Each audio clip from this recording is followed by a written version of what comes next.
And I am a cat. Meow, meow. I'm not a woman dressed as a cat. I am a cat. By show of hands, I'm curious, how many of you believe and confess that I'm a cat? Great. By show of hands, I'm curious, how many of you believe that your child or a child from this school would believe that I'm actually a cat? No one. You are right. Why? Because you are not stupid, and these children are not stupid.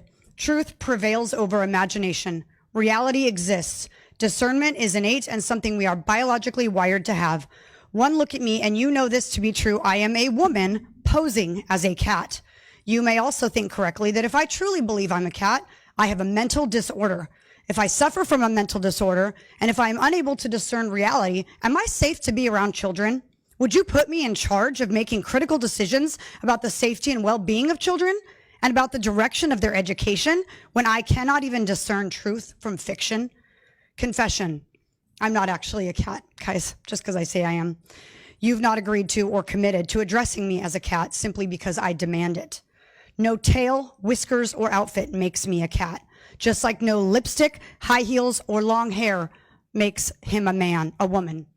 It is just as biologically impossible for me to become a cat as it is for a man to be a woman. And you have one job as members of this school board, and it's defined as this. School board members are responsible for broad, forward-thinking, minute analysis and decisive action in all areas that affect students and staff in their schools. I ask you, do you believe that the actions of a grown man playing dress up as a woman affects the students and staff positively or negatively? A public school is not the place for social experiments in altered realities or gender ideologies. It is not the place to celebrate a grown man with a mental illness, dressing as a woman, and teaching kids lies. Children come to school to learn facts and truths about reality, including unchanging biological truths about science and nature, not to learn that they can change biological realities and become anything they want in the name of diversity.